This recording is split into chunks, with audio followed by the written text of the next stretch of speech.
నాట్యం చేస్తూ ఉన్నాడు.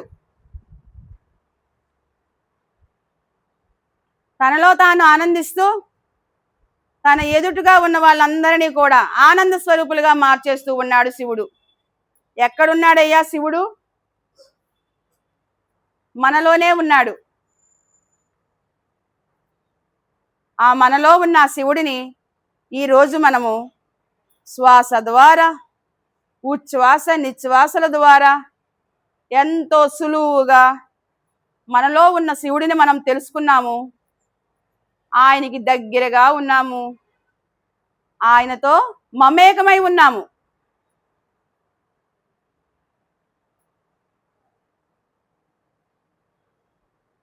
ఈ భాగ్యం ఇప్పుడిది కాదండి.